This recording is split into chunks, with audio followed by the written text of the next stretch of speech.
pessoal, bom dia, tudo bem? Como vocês estão? Bem, é um privilégio estar compartilhando com vocês, dando seguimento à série, né?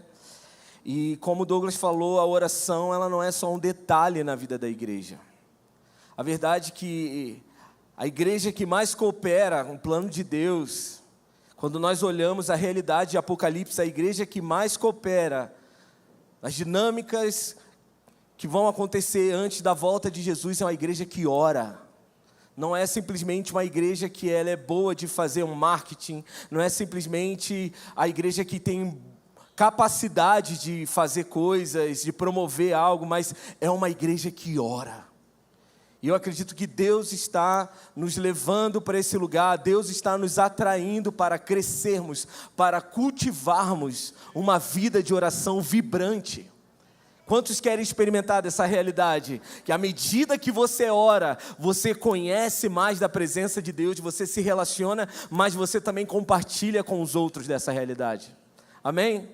Então, quando nós falamos, quando nós pensamos, quando nós estudamos sobre oração, existem dois aspectos que eu considero como base para termos mais clareza sobre oração.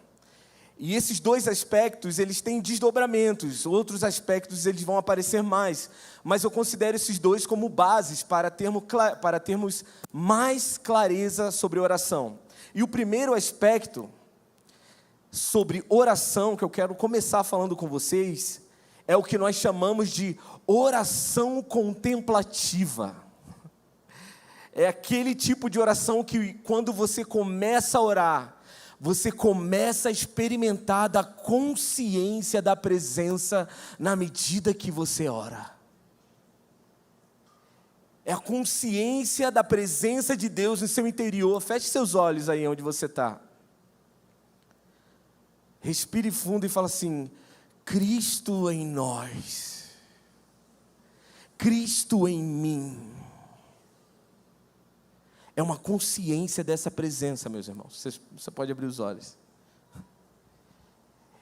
É quando nós começamos a cultivar um diálogo com a pessoa do Espírito Santo. O Espírito Santo ele é honrado como uma pessoa, ele não é só honrado como um fogo, um vento, um vinho, que é muito bom. A Bíblia ela vai falar das ênfases do Espírito Santo trabalhando, mas nós precisamos honrar a pessoa do Espírito Santo. Nós precisamos olhar para o Espírito Santo como uma pessoa que está interagindo todos os dias conosco. Quando Paulo ele fala assim, andem no Espírito, o que ele está falando? Cultivem uma amizade com o Espírito. E a evidência que eu estou andando no Espírito tem a ver com o quanto eu falo com o Espírito. Tem a ver com o quanto eu ouço a pessoa do Espírito. Vocês estão aqui? Então isso é importante. A nossa vida de oração, ela começa a ter clareza e maturidade quando nós começamos a nos relacionar com a pessoa do Espírito Santo. Quantos aqui já deram carona para Jesus no carro? Tudo bem, a gente sabe que Deus é um Deus que Ele está em todos os lugares, mas vamos lá. Existe um momento que você fala, Senhor, senta aqui. É quando você está na mesa, você puxa a cadeira e você fala, Senhor, eu quero abrir meu coração para você. Mas eu também quero ouvir as suas palavras. É quando você começa a dialogar com a pessoa do Espírito Santo. Mas a pergunta é, com quem começa esse diálogo? Quem é que dá o primeiro passo nesse diálogo? Você acha que é você? Você acha que você é o bom o suficiente para começar um diálogo com Deus? Irmãos, quando nós falamos da vida de oração, se a oração é um diálogo, sempre Deus é a pessoa que começa esse diálogo. Ele é aquele que rompe o silêncio. Ele é aquele que dá o primeiro passo. Por quê? Porque Ele é aquele que se revela. Nós precisamos de Deus para conhecer mais de Deus. Nós precisamos da presença de Deus para termos mais da presença de Deus. Nós precisamos de Deus. Ele é um Deus que ama se revelar em seu caráter. Ele anela relacionamento. Então, se ele é aquele que dá o primeiro passo, a oração tem a ver com: eu estou dando continuidade a um diálogo que ele começou. Isso é maravilhoso, porque isso já tira um peso das nossas costas quando a gente tem que começar orando. Fala assim, eu tenho que fazer a coisa acontecer. Isso nos livra de uma tendência. Isso nos livra de uma síndrome de profeta do Baal. Já viu os profetas de Baal? Você tem que se cortar, você tem que gritar, você tem que fazer muita coisa para então você começar a provar da presença. Eu lembro que eu estava num lugar assim, a gente estava orando, e cara, tinha muito grito, tinha muita coisa, e no final, tipo assim, cara, a galera estava engajada, né, bicho? E no final eu senti o Espírito Santo falando, cara, vocês pareceram o profeta de Baal, velho. Então assim, quando a gente cresce nesse âmbito da oração contemplativa, nós começamos a perceber que na verdade, nós só estamos orando porque foi Deus que deu o primeiro passo. Tudo que a gente possa fazer, se você está tendo uma busca diante de Deus, séria, genuína, só está acontecendo porque Deus já começou a te buscar. Só está começando porque Deus ele está te atraindo mais para perto dele.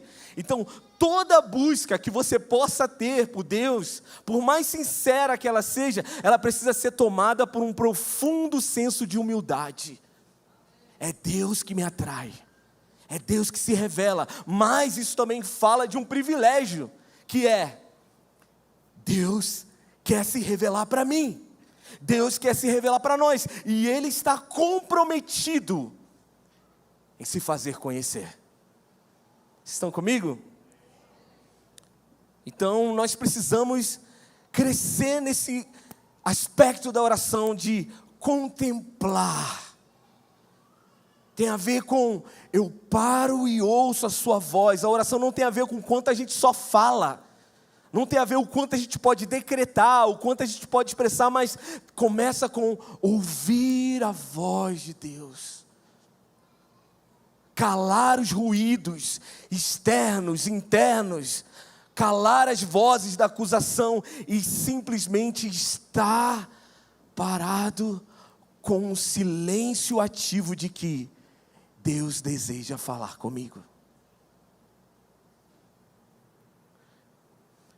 Então o Espírito em nós nos capacita a provar da realidade. À medida que nós estamos orando, nós estamos provando da realidade da pessoa de Cristo, das suas afeições. Nós não estamos orando alguém que morreu, gente. Simplesmente a gente não está orando por uma coisa estática. Nós estamos orando a um Deus que ama se revelar, a um Deus que tem afeições. Deus tem sentimentos. O que Ele pensa sobre você, o que Ele sente sobre você. É importante você compreender isso, porque é isso que vai fazer com que você permaneça no lugar da oração. É isso que vai fazer com que a gente persevere no lugar da oração. Não é um tipo de espiritualidade que a gente está fazendo baseado no empenho. Tenho que ralar, tenho que mostrar serviço, para então eu começar a provar da presença. Não! O Evangelho é Deus falando assim, eu te amo, você já é amado. Você já é um comigo em Cristo. Não é uma realidade de uma espiritualidade que você tem que ir galgando degrau por degrau. Aí você chega no lugar. Não! A espiritualidade no Evangelho tem a ver com, em Cristo, você já está no topo. Você prova da realidade de Deus agora. Tudo muda quando você sabe que você tem acesso ao Deus de Gênesis 1. Tudo na nossa vida tem que mudar. Por quê? Porque nós temos acesso. E não somente temos acesso, Ele nos deseja. Ele encontra em nós aquilo que Ele busca, porque quando Ele olha para nós, Ele não vê somente nossas falhas, Ele vê a pessoa de Cristo, Ele vê a obediência de Cristo, Ele vê o zelo, a justiça de Cristo em nós. Então você não começa a entrar no lugar de oração com peso de, não orei no almoço, logo fiquei mal, não orei na janta, já não orei no dia seguinte, então assim, estou com uma carga, estou com uma vergonha, eu sei que Deus vai jogar na minha cara que eu não estou orando. Não, simplesmente esteja no lugar de oração, porque Deus te quer, Deus te deseja, Deus tem profundos afetos sobre sua vida, Ele ama ouvir sua voz. Amém? Então isso é muito importante. Uma outra realidade que também nós experimentamos na oração contemplativa é que quando nós abrimos as Escrituras, nós estamos abrindo as Escrituras diante da presença do autor. É quando eu começo a ler as Escrituras e eu começo a provar da realidade daquilo que eu estou lendo. Não é somente algo que fica na minha mente, eu aprendo alguns conceitos e vou viver a vida. Não! Eu começo a ler a palavra e a palavra escrita, ela me direciona ao Verbo encarnado. Então eu começo a provar da realidade da presença de Cristo. É o que a gente chama de uma teologia em chamas, uma teologia regada em lágrimas. Quantos de vocês sabem que todo cristão é um teólogo? Talvez alguém fale, não sou não, velho. Eu fui chamado para outra coisa, não gosto de ensinar. Então, a partir do momento que você é discípulo de Cristo, você foi chamado para representá-lo. E você não consegue representar aquilo que você não conhece. Deus está nos chamando cada vez mais para que a gente possa ser uma cópia de Jesus autêntica. E quando nós falamos de conhecimento de Deus, envolve as Escrituras. Então todos nós somos teólogos. Seja uma dona de casa, seja um empresário, seja um estudante, somos teólogos. Agora, se essa teologia está alinhada com as Escrituras, é um outro departamento. É um outros 500, como falam os cariocas. Então nós precisamos cada vez mais crescermos no entendimento das Escrituras, porque é aí onde está a revelação segura da pessoa de Cristo, ok? Então existe essa relação muito forte da oração e as Escrituras. Calvino, ele fala que a oração é o principal exercício da fé. A oração envolve fé, meus irmãos. Quando você entra aqui toda terça-feira, isso envolve fé. O fato de você separar o seu horário para estar aqui e orar corporativamente junto com toda a igreja nos turnos, isso está falando de que você tem fé daquilo que está acontecendo aqui, que Deus está ouvindo e que Deus irá responder. E a fé, ela vem pelo ouvir. Romanos 10:17. Ouvir a palavra de Cristo. Então, nós vemos isso também na vida de Daniel, à medida que Daniel tinha entendimento das Escrituras. Então, essa percepção das Escrituras levou Daniel a orar. Estão aqui comigo? Então, a oração, ela é um diálogo, mas ela também é um encontro. A oração, ela é um diálogo, você está dialogando com Deus, mas chega um momento que esse diálogo, ele se aprofunda e você começa a se encontrar com a pessoa de Deus. Nisso também, ele libera do coração dele sobre você. Orar é estar em companhia de Deus. Orar é você se colocar no lugar de um amigo de Deus. Se a adoração é a resposta de quem é Deus, uma resposta relacional de quem é Deus, a intercessão a oração é uma resposta à vontade de Deus. Se nós estamos conhecendo a pessoa de Deus, nós também estamos conhecendo a sua vontade, aquilo que Ele ama, aquilo que Ele está dedicado. E então, existe uma resposta que nós vamos ter, que é: eu oro. Eu intercedo, eu estou de acordo com aquilo que Ele deseja fazer. Tudo bem? Então, isso é algo que vai nos dar cada vez mais clareza em tudo que a gente faz como igreja. Mas essa realidade da oração, ela é uma realidade de uma oração prazerosa.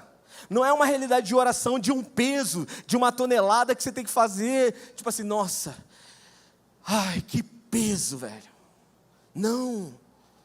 A oração, ela não está somente para algumas pessoas que ficam orando lá no finalzinho da sala, não. A oração, ela é dada a toda a igreja, porque é um chamado da igreja. A igreja é chamada para ser uma casa de oração. Deus está tirando as intercessões do fundo da sala, e Deus está trazendo as intercessões no meio do nosso culto. Deus está tirando a intercessão somente para algumas pessoas, e Deus está liberando um encargo para toda a igreja, porque nós fomos chamados para estar diante do trono da graça e clamarmos diante de Deus para que Ele faça aquilo que Ele deseja. Amém? Então isso é algo que tem mudado a minha vida. Existe prazer na oração. Existe deleite na oração. Isaías fala que Deus, Ele vai nos levar para o seu santo monte e Ele vai recriar conosco, vai existir um recreio diante do monte, na presença de Deus. E Ele fala, então a minha casa será chamada casa de oração. Você consegue perceber que existe deleite na oração? Que existe um recriar, um recreio? Você consegue ver um recreio como algo pesado? Como algo tenso? Como algo ruim? A oração, ela deve ser algo prazeroso, que à medida que eu falo com Deus, eu também ouço a sua voz, e Ele libera mais doçura. Você sai desse lugar mais humilde. Você sai desse lugar com mais compaixão pela igreja. Você sai desse lugar com muito mais humildade em servir os irmãos. Existe prazer em Deus. À sua destra existem delícias. Por quê? Porque é um diálogo entre amigos. Existem muitos tipos de conversas. Existe um tipo de conversa bem superficial, que você fala assim, bom dia, e aí, tudo bem? Tudo bem, valeu, vou lá, tchau. Mas existe uma realidade de um diálogo. Quando você tem com o seu amigo, que você começa a abrir seu coração, você começa a verbalizar coisas que estão dentro de você, mas que você também ouve dele. E isso que nós temos que pensar sobre a oração. Um diálogo onde Deus compartilha dos segredos, daquilo que Ele ama, daquilo que Ele tem prazer. Quando Ele olha para a sua família, o que Ele sente. Quando Ele olha para a cidade de Bragança, o que Deus está sentindo. Quando Ele olha para a igreja brasileira, o que Deus sente. Porque Ele deseja compartilhar desses sentimentos. Deus deseja compartilhar daquilo que Ele quer fazer. Deus não está nos chamando simplesmente para nos usar, irmãos. Deus não está só interessado em usar como se fosse um copo descartável, acabou, tchau, é isso daí. Não, Deus deseja ser um conosco. É uma questão de comunhão, é uma questão de amizade. O ministério nada mais é que uma desculpa de Deus para que você passe tempo com Ele. Para que você compartilhe do coração dEle. E a oração não é qualquer detalhe nessa questão. Porque a oração é onde nós iremos ter revelação de quem é Deus e do que Ele está fazendo. Ok? Então, quanto mais nós conhecemos do coração de Deus, através desse relacionamento, mais nós vamos compartilhar desse amor também com os nossos irmãos. Então, talvez para você a oração sempre foi algo monótono, sempre só você fala. Mas eu quero te encorajar a você estar nesse lugar e você parar para ouvir. Mas é um silêncio que ele não é passivo. É um silêncio onde você tem uma expectativa muito ativa de que Deus ele vai falar. Você vai ouvir uma voz no mais profundo do seu interior e você vai sair desse lugar com uma convicção. Deus compartilhou do seu coração comigo. Eu sinto a presença dEle me envolvendo. Eu quero, de alguma maneira, cooperar para que você comece a cultivar um estilo de oração que ele é vibrante. Não que você entre no lugar de oração com, bom, eu orei, né? Mas pelo menos eu orei. Não, não. Deus deseja. Deus quer compartilhar do coração dEle com você. Amém? Então, quando nós olhamos, por exemplo, Salmos, o que é Salmos? Basicamente oração de pessoas. E isso envolve orações, isso envolve louvores, isso envolve expressões, mas também fala da forma que eles abrem seu coração diante de Deus. Ansiedades, temores, angústias. Você vai ver salmistas abrindo seu coração, e aí você pode encontrar vozes em suas orações olhando para Salmos. em seu momento de angústia, em seu momento de temor, em seu momento de medo, ao olhar para Salmos, você vai perceber que existe a realidade de conhecer mais de Deus, inclusive passando por essas tensões da vida. Você vai ver o salmista falando assim, Deus, ele olha para a sua alma e fala assim, por que você está triste, ó minha alma? Olhe para Deus. Comece a olhar para Salmos e comece a dar voz a sentimentos que estão na sua alma, que você ainda nunca verbalizou diante de Deus. Às vezes nós falamos o que está acontecendo na nossa alma para todo mundo, mas esquecemos de compartilhar isso com o nosso verdadeiro pastor.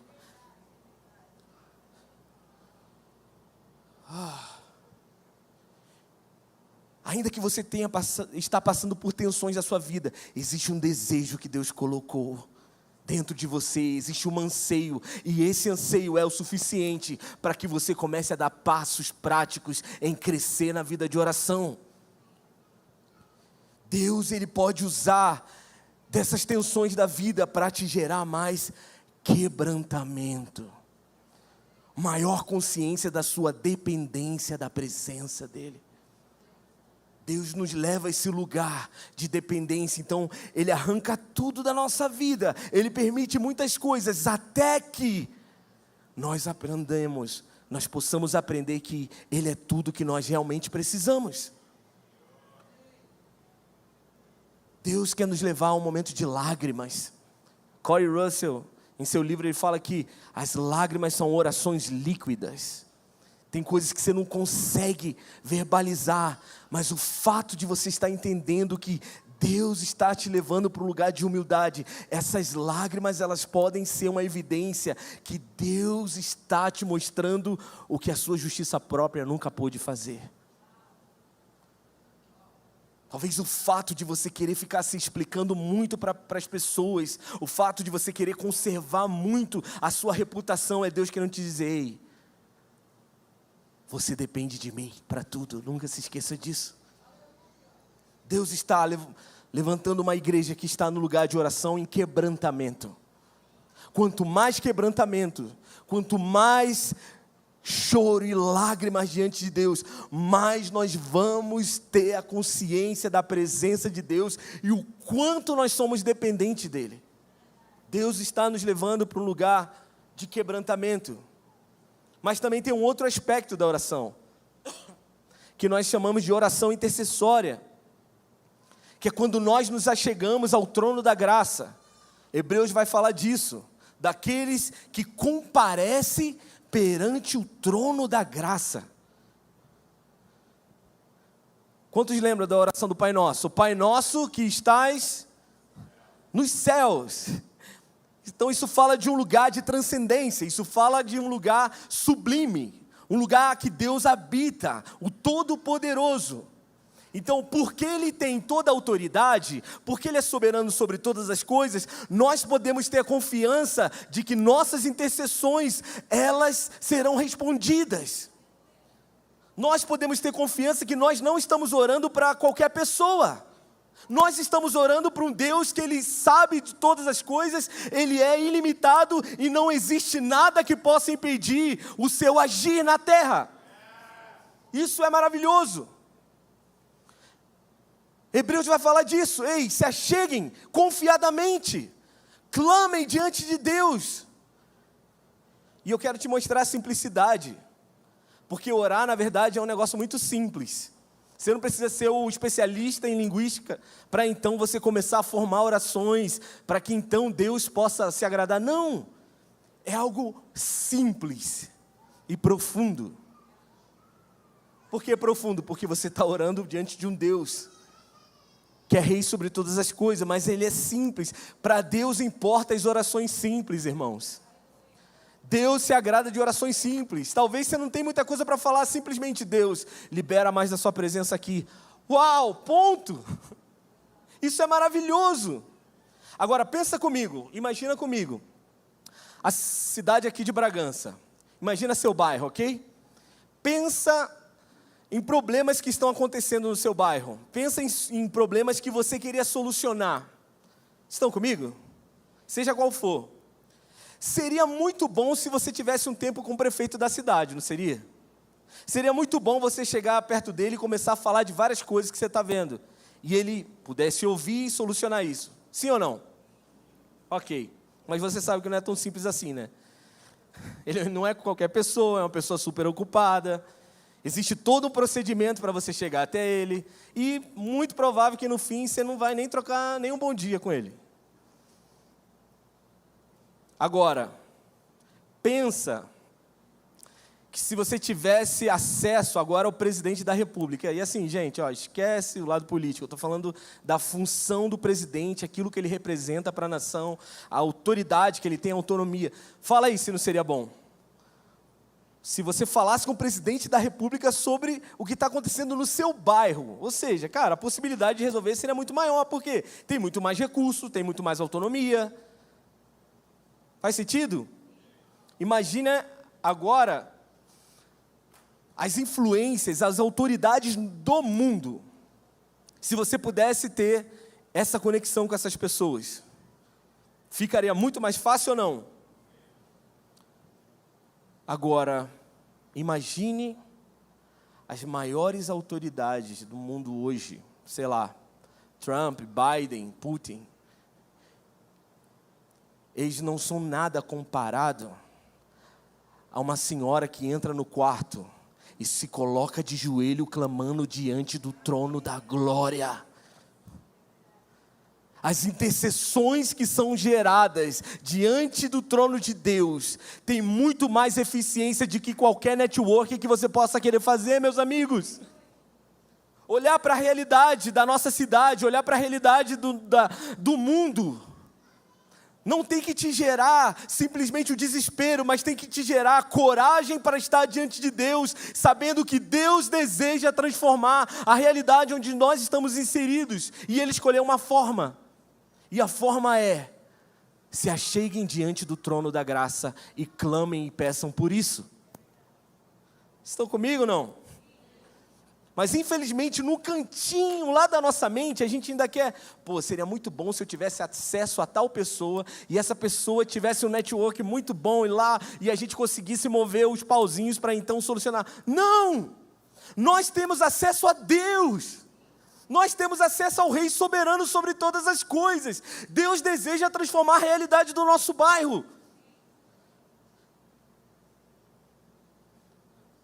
Eu lembro em um momento de intercessão, a gente estava intercedendo e tal, e um irmão pegou o microfone, e ele começou a interceder pelo Nordeste do Brasil. Ele falou: Senhor, em nome de Jesus nós pedimos que você traga à luz clínicas clandestinas de aborto. No momento esse não era o assunto em pauta. A gente ficou assim, beleza, vamos orar e tal.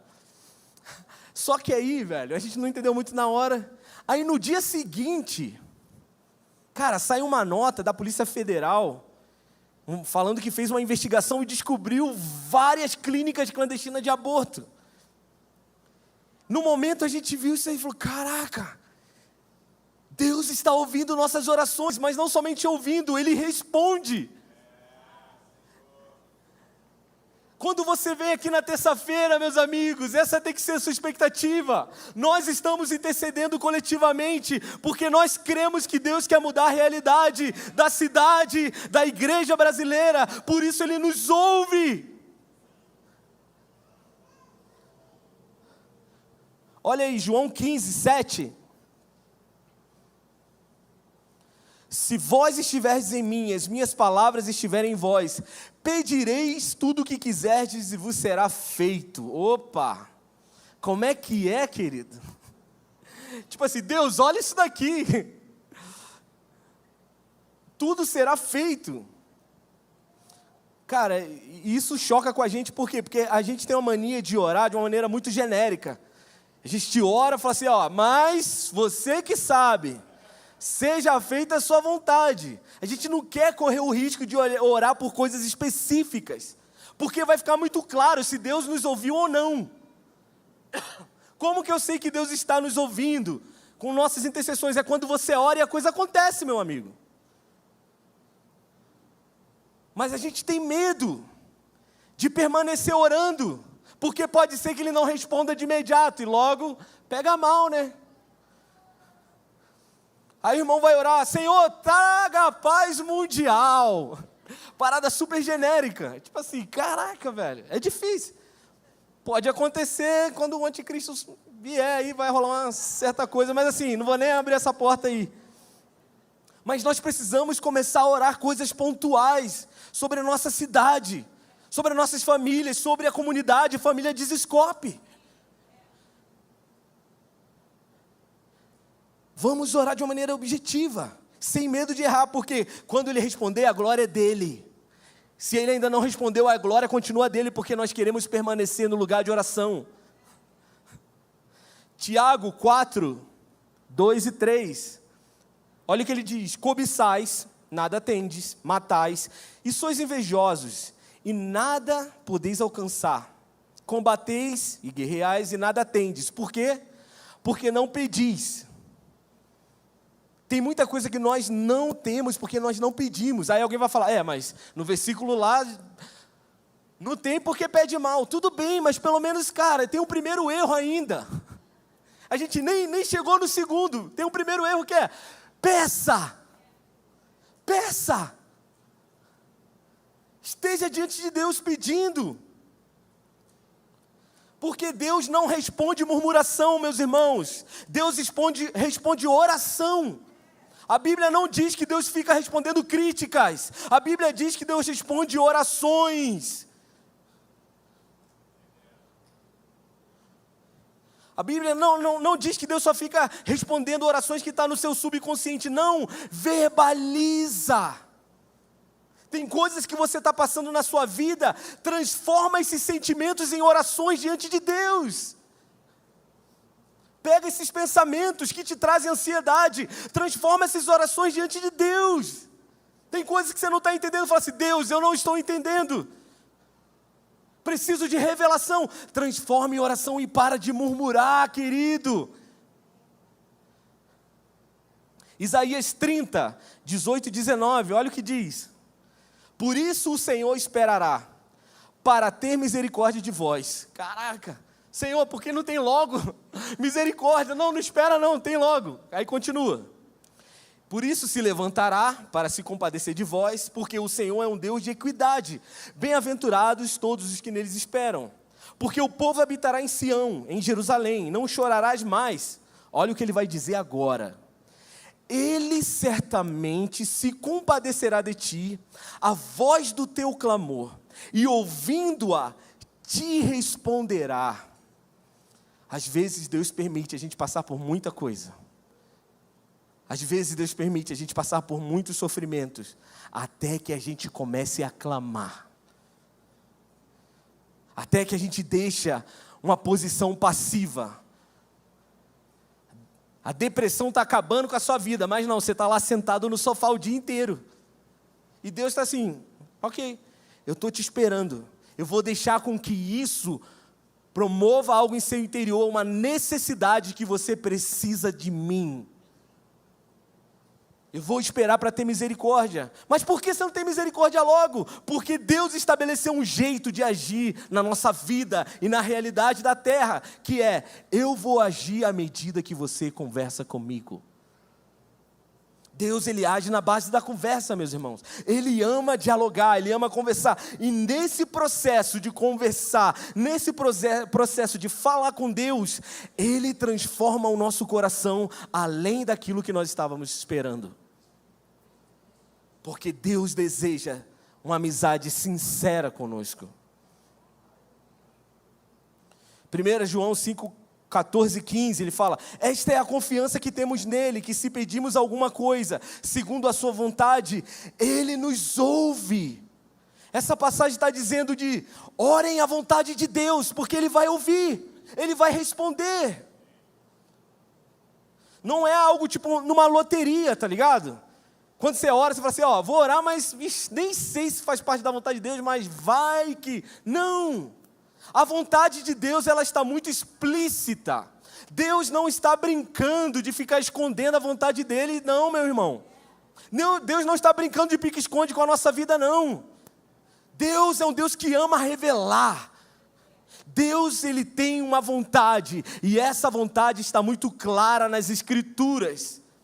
Então, à medida que nós conhecemos Ele, a partir das Escrituras, nós também vamos saber orar a vontade de Deus.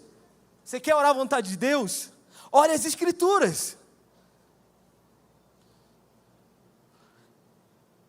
A pergunta aí, qual é a vontade de Deus, né? E aqui que está o problema. Porque a gente tende a pensar que a vontade de Deus ela só é algo secreto. É um mistério. Mas abre a sua Bíblia, Deuteronômio 29, 29. Olha o que diz. As coisas encobertas pertencem ao Senhor, nosso Deus. Mas as reveladas pertencem a nós e nossos filhos para sempre, para que obedeçamos todas as palavras da lei. Sabe o que significa? Que existe um aspecto da vontade de Deus, que a gente chama que é a vontade secreta de Deus, ou seja, não te compete a saber. Em que sentido? Eu não sei se eu vou estar vivo amanhã. Eu não sei se eu vou estar vivo semana que vem. Eu não sei o que vai acontecer semana que vem com o mundo. Mas eu não fui chamado para isso, querido. Isso compete a Deus. Ele é o Senhor soberano. Às vezes a gente quer saber cada detalhe da nossa vida. No fundo, a gente quer controle. No fundo, a gente quer saber esses detalhes porque a gente quer controlar. E a verdade é que Deus, Ele nos coloca em nosso lugar de dependência. Nós não fomos chamados para saber de tudo, mas existe uma outra realidade, que é o aspecto da vontade de Deus revelada. Essa é a vontade que nós temos que dedicar, essa é a vontade que nós temos de fazer como um alvo para a nossa vida, que é aquilo que Ele já expôs nas Escrituras. Quantos de vocês lembram da história de Jó? Gente, o que acontece na história de Jó, o ponto ali é, por que eu estou vivendo tudo isso? Jó cheio de interrogação, Jó com muitos porquês. Você acha que Deus ele parou para responder todas as perguntas? Deus não responde todas as perguntas de Jó. Deus simplesmente se revela a Jó. E o fato dele se revelar a Jó foi o suficiente para que Jó entendesse que ele era tudo aquilo que ele precisava. O sofrimento passou a tomar sentido, por quê? Porque Deus se revelou para Jó. Muitas perguntas que nós temos, vou te falar, Deus não vai responder todas as suas perguntas, mas o que você precisa é, quando Deus aparecer na sua vida, na sua casa, até os sofrimentos eles vão tomar um sentido com o peso da eternidade. Então, quando nós olhamos para as Escrituras, nós vamos ver a vontade de Deus. Quantos querem orar a vontade de Deus? Quantos desejam orar a vontade de Deus?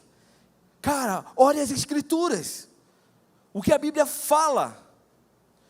Você sabia que no Novo Testamento tem orações que nós chamamos de orações apostólicas? Orações feitas pelos apóstolos? E sempre que você orar essas orações, você está orando a vontade de Deus. E é bem simples, vou te dar um exemplo. Abre Efésios 1,17. Quem frequenta a sala de oração às terças está muito familiarizado com essa passagem. Você crê que o livro de Efésios é a palavra de Deus? Você acredita que o que está no livro de Efésios, essa oração que Paulo fez, ela é segundo a vontade de Deus? Então vamos orar ela. Olha o que diz: peço que o Deus, o nosso Senhor Jesus Cristo, glorioso Pai, dê a vocês o espírito de sabedoria e de revelação por meio do pleno conhecimento dEle. O que esse versículo está falando? Paulo está orando pelos santos de Éfeso, ele está falando assim, eu peço por um agir do Espírito Santo. E que agir é esse? Através de revelação e sabedoria. Revelação para que Ele remova o véu e que vocês vejam aquilo que já estava disponível. Mas aí você vai ter o segundo passo, que é sabedoria, que você possa provar daquilo que foi revelado, que você possa saborear, que você possa acessar aquilo que foi falado, aquilo que foi mostrado. Então Paulo, basicamente o que ele está orando aqui é sobre o conhecimento de Deus na igreja. Então você vai pegar a oração de Paulo, as orações de Jesus, e você vai se deparar com algo, que as orações deles é completamente diferente das nossas orações. Os desejos que eles tinham são muito diferentes da nossa lista de oração egocêntrica. E aí você vai perceber que, na verdade, você está orando simplesmente para que a sua vida dê certo aqui nessa era. Então, nesse processo, nós também somos moldados. Então, ao invés de você querer colocar Deus na sua agenda, é melhor que você entre na agenda dele. Ao invés de você querer encaixar Deus na sua lista de pedidos egocêntricos, você precisa fazer dos alvos de Deus a missão da sua vida. Por isso, Paulo está orando a igreja de Éfeso. O que aconteceria se a gente começasse a orar pela igreja de Bragança Paulista? O que aconteceria se nós começássemos a orar pela igreja do Brasil? Simplesmente orando Efésios 1. Senhor, libera revelação e sabedoria todos os dias. As orações bíblicas, elas têm 3 finalidades. Primeiro é a sabedoria para entender mais da palavra de Deus. E isso inclui uma sabedoria para também tomar decisões, ok? O segundo é a santificação para obedecer mais a palavra de Deus em qualquer circunstância, isso fala de arrependimento. E terceiro, poder do Espírito Santo para a transformação de realidades. É isso que a gente vai ver constantemente nas orações do Novo Testamento. Dons, frutos, sabedoria e a presença de Deus em tudo isso. E nunca, repete comigo, nunca você vai encontrar um versículo na Bíblia amarrando potestades e demônios. Você não vai encontrar na Bíblia o apóstolo orando... lembrei de uma história. Portas. Gente, você sabe que crente já é algo especial, né? Agora, crente carioca é uma coisa, é uma realidade...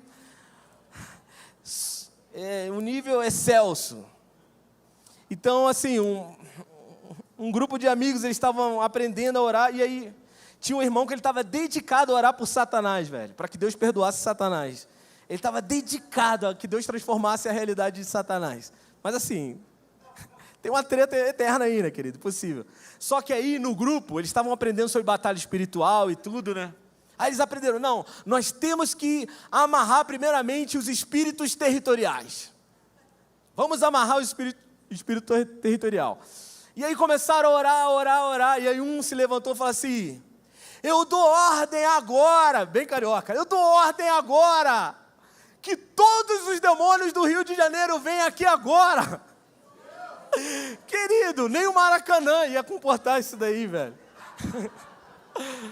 Então, você está entendendo? Quando nós não sabemos orar as Escrituras, nós podemos cair em maluquices. Você está orando que é tipo uma mandinga, velho. Na verdade, isso não é oração. A pessoa fica amarrando agora eu vou amarrar todo espírito de prostituição do Brasil. Então, no caso, os cabarés continuam abertos, né? Tem alguma coisa errada aí. Tem coisas que nós achamos que estamos guerreando, mas não é uma guerra segundo as Escrituras. Por quê? Porque não tem centralidade de Cristo. Tem coisas que nós achamos que estamos guerreando, mas na verdade, nós não estamos guerreando. Nós estamos brincando. Porque a verdadeira batalha espiritual é uma batalha que ela tem Cristo como centralidade. Então as nossas orações, ela é centrada em Cristo. Ela não está centrada nas potestades. Ela não está centrada nas trevas. Ela está centrada na luz.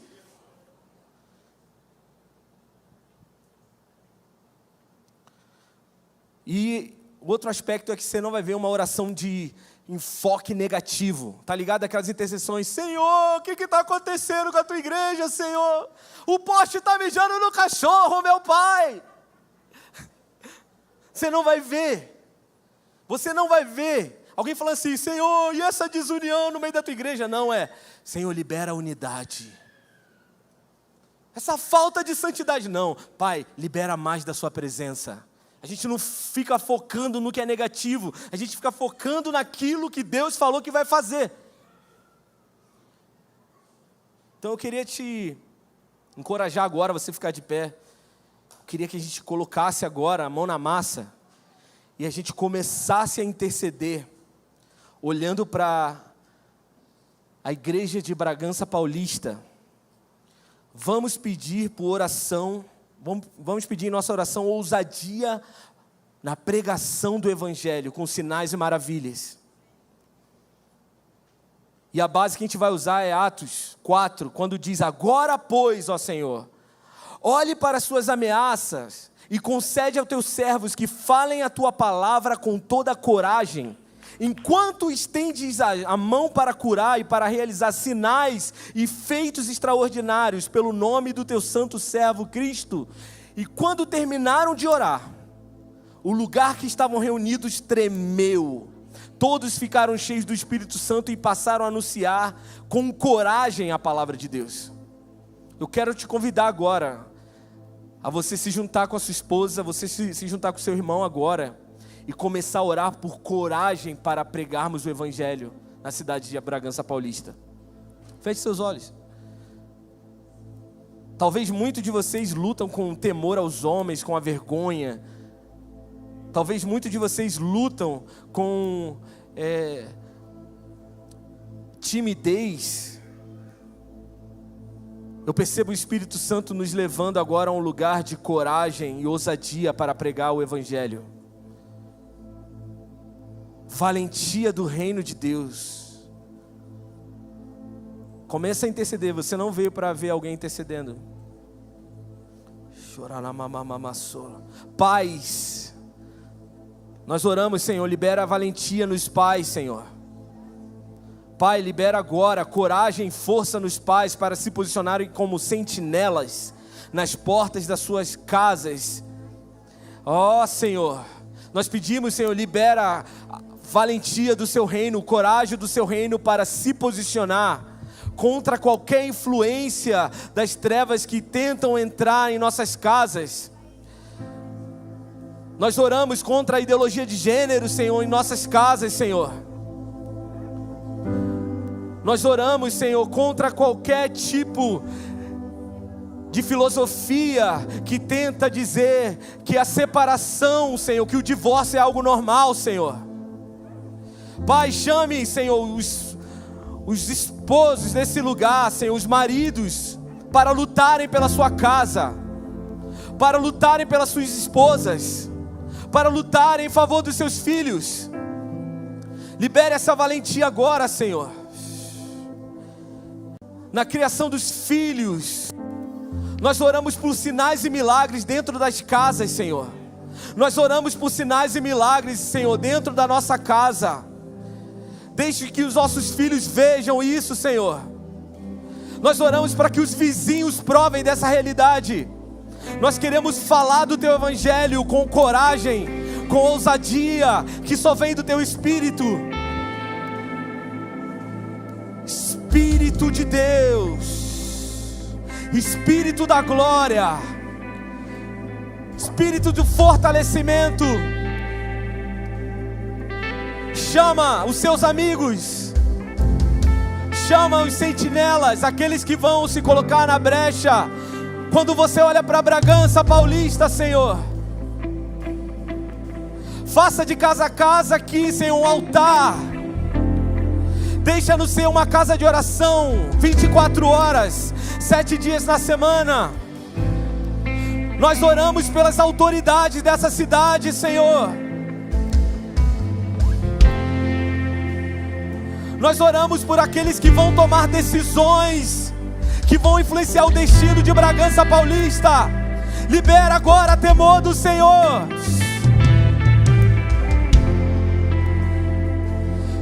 Toque Bragança com salvação, Senhor.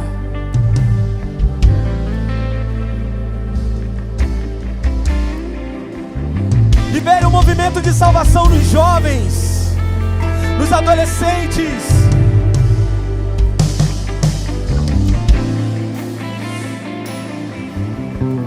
Espírito de sabedoria, Espírito de revelação, arranque o véu, Senhor. Que todos possam ver, que todos possam ver.